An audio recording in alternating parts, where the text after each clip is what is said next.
Prime Times now. Super Prime Time. Joining us now, Sakit Gokhale, National Spokesperson TMC, Dr. Sumansi Raman, political analyst, Subui Khan, activist, continues with us. But I actually want to get the first word from Amjad Taha, strategic and political affairs expert and regional head of the British Centre for Middle East Studies and Research. Mr. Taha, I want to start by asking you, what do you make of the calls of boycott and apology that are being made for India? First, let me say that what was happening here, for at least in the United Arab Emirates, has condemned the statement by the spokesperson for the Indian BJP ruling party, expressing its denunciation and rejection of the insult of the Prophet Muhammad, peace and blessing be upon him. In the UAE, there is a firm rejection of all practices and behaviors that contradict moral and human values and principles.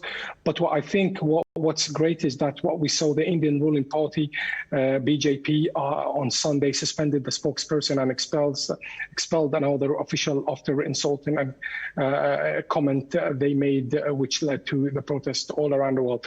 What people need to understand at this stage, that 204 million Muslims have felt at home in India, and its centuries-old syncretic heritage has preserved Islamic values. I applaud and congratulate the confirmation and the clarification of the condemnation of the anti-prophet statement by the Indian government. Having said that, coming back to your question, which is really important, Qatar has never apologized to India for guaranteeing a citizenship to MF Hussain, who is known for anti-Hindu painting of Hindu gods and insulting the great nation of Hindu people and religion.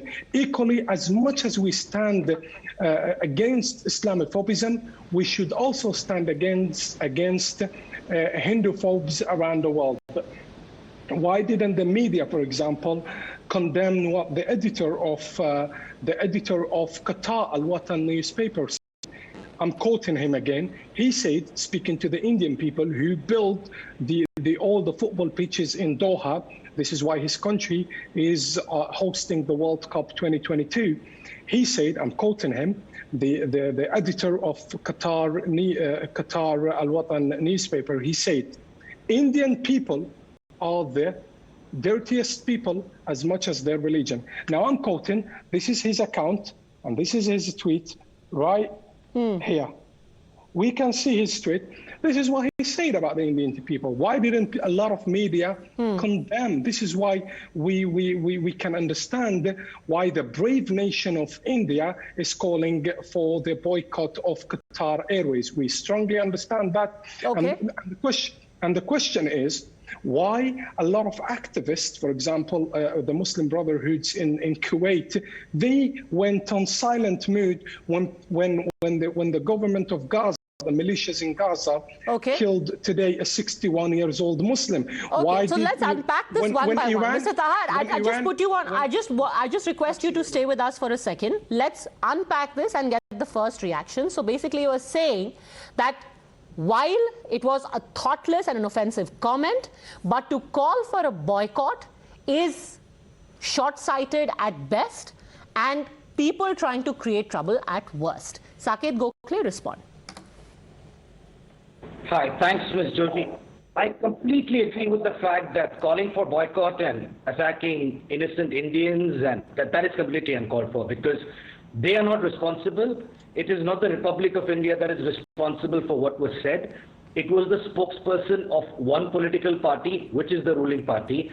And it has been a matter of great anger for us that the Republic of India, that our ambassadors, that the Ministry of External Affairs is having to apologize for the actions of the spokesperson of a party. It is as if that one party suddenly represents India, but here we have that. Here we have a spokesperson of the ruling party, and then later on she claims that, she had the Home Minister backs her, the Prime Minister's office backs her. It is very infuriating for us to see that, the Republic of India is holding the brief for a single political party. This should not reflect on any other Indian except for the party and whose spokesperson made those comments. Okay. So you think that the matter will rest now diplomatically for those who are saying that India has been left embarrassed, etc. That is an overstatement. India has handled the issue. They have very politely told the OIC and Pakistan that this is none of your business. And as for the other countries, they have expressed anger. We have taken action. That's where the matter rests. Is that correct, Mr. Gokhale? Not entirely. Because while on one side, yes, we do completely can say that this is our internal matter. The question is, when do we give a right to other countries to speak? Why are we giving them a chance to speak? That's because we are not handling our internal matters properly. The person making these comments, you have had Dharam Sansads in India where some of the worst Islamophobic communal comments have been made. You have union ministers going and garlanding convicts of lynching. So the question is, why are we not, if it's an internal matter, then why are we holding special standards because somebody is from the ruling party? Why are we not handling our internal matters properly? But like Amjad Taha is saying, maybe we are looking at it lopsided. Instead of us, everyone has internal matters. But we don't go and poke our nose in what is happening in Qatar or what's happening in UAE. But what he seems to suggest is that the same is being done by them. And unjustifiably so, because they do not have a very stellar record of their own, one. And two, it is an internal matter. Look, the point here, Ms. Joshi, is that these countries did not respond to it as an Indian issue. I mean, look at the population of Muslims all over the world.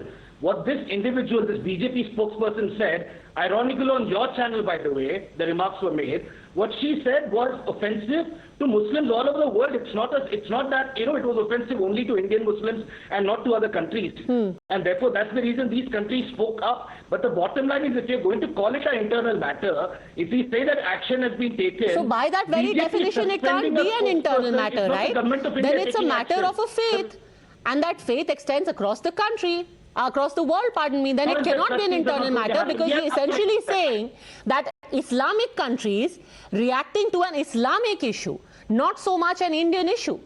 You yourself are contradicting yourself. No, but then have we not complained when in Canada or Amazon, for example, Piyush Goyal, Honorable Minister, had called Amazon and protested about the fact that there were pictures of Hindu deities on chappals that were being sold on Amazon in Canada. So it's not like we have not spoken when other countries. So we have spoken against products. We haven't said that Canada needs to apologize or Canada must be boycotted because there is a product over there. There is a difference. Anyhow, let Amjad Taha respond to that.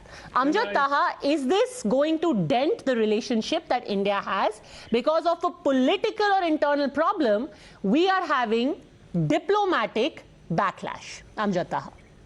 First of all, when it comes to UAE, I think there is a major difference when it comes to human rights. Here is highly respected in UAE, and we have a lot of women as ministers. Women have their rights, children have their rights. They have one of the best human rights record when it comes to UAE. I would not compare UAE with Qatar, where more than 2,000 people died as working for labor under the sun hit, and they were persecuted, and their rights has been taken from them, according to the Human Rights Watch.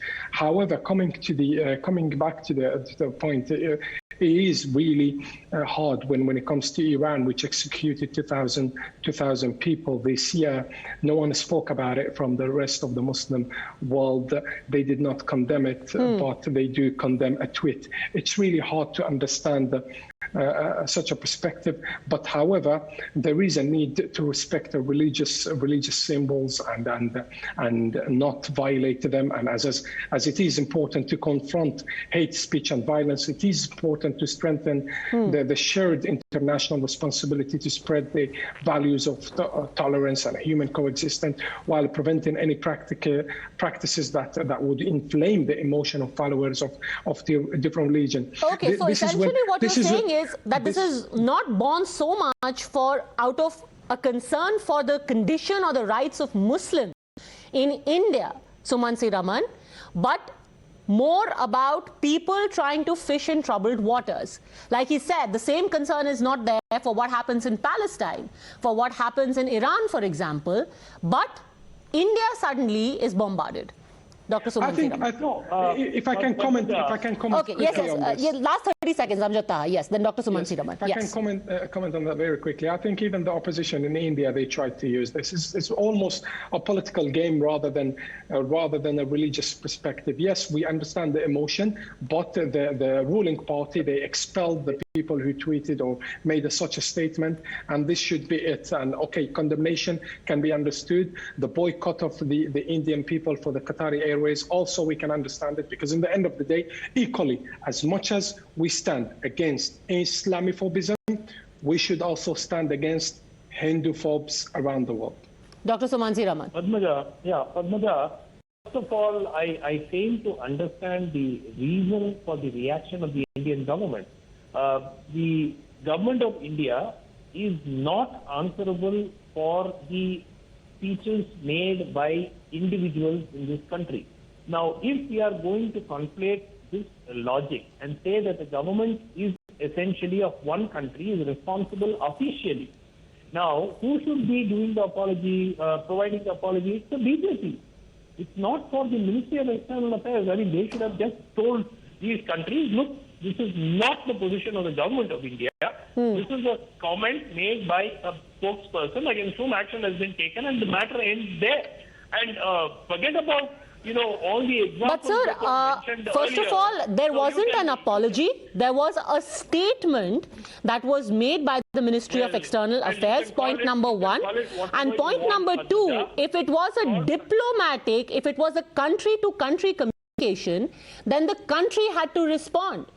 If the government of Qatar sends a communique, then you cannot have Bharatiya Janata Party headquarters send a reply.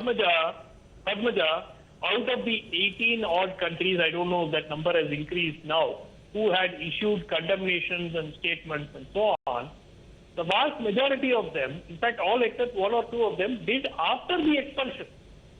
So clearly, so India has explained its stand. It's not like India has groveled before them. We have responded to countries like Pakistan and OIC, the OIC grouping. We have said very clearly, thank you, but keep your nose out of our business. And to other countries, we have explained our position and said, this is condemnable. We don't associate with it. This was said by a political person, and that's where the matter rests. And we respect all religions and regions. Let me ask a question now.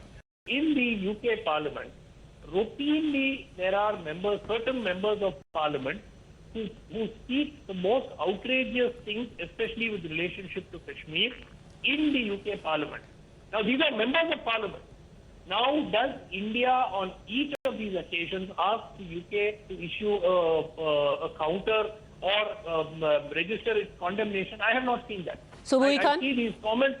No, what do we don't? One. And the second part is, these countries who claim to be, offended are not being offended when thousands of Muslim users in China are being treated in the most horrendous manners and sent to concentration camps. Exactly. Have they called? That's exactly what we are saying. So the last people who should be preaching to us are some of these countries who have expressed anger and outrage, including Pakistan. Why are we bending backwards to How are you bending backwards? Somebody sent a statement and you responded. And like I mentioned, in the case of at least two, the OIC and Pakistan, far from bending backwards, you have stood your ground and said this is none of your business because you have a pretty poor track record. What about the other countries? I'm not talking about Pakistan or OIC. Okay. First of all, I, as an Indian Muslim, want to make this statement with full responsibility that our country is not just a piece of land for us. When we call our country our motherland, we do not need Islamic countries as our custodians or our guardians to take care of us. There is absolutely no Islamophobia in India. India does not run on religion. India runs on dharma. India runs on karma. People are celebrated or rejected according to their karmas. We don't need to defend ourselves on this subject, Padmaja, because we burn Ravan and we celebrate and worship Sant Kabir. This is is the history of India. This is the national ethos of India. So I want to ask one question to all the panelists and also to the people who are listening. I understand, I agree that Nupur committed a mistake. I am a Muslim, I respect Prophet Muhammad sallallahu alaihi wasallam, and everybody will get hurt. But whoever was watching that debate, will you not agree that she was provoked? Will you not agree that the great darshan of Bharat, Mahadev, was abused and mocked on that TV debate? In the heat of the moment, Nupur said it. What if I say this about your prophet? How will you feel that? Subui Khan, this is not about what was said. We are Padmaja, very clear on that should be both ways. We are very clear on that Respect should be both ways. The conversation is not about both that. ways. Fine. Government of India has taken their own stand. The stand but taken, I also have to take my stand as a sister. Sure if the country is a motherland, Nupur is our sister.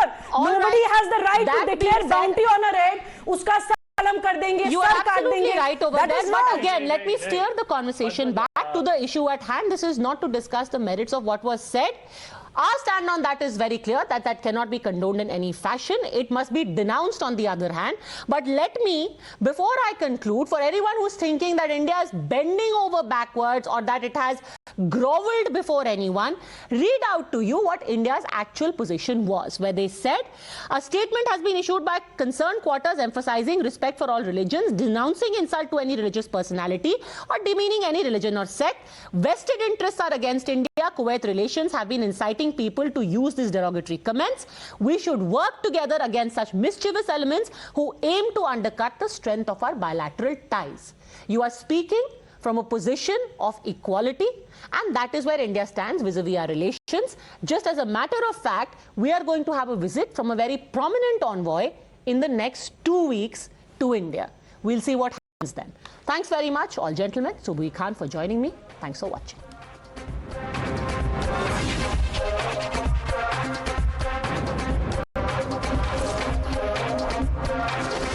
The News Hour at 10 will be right back after the break.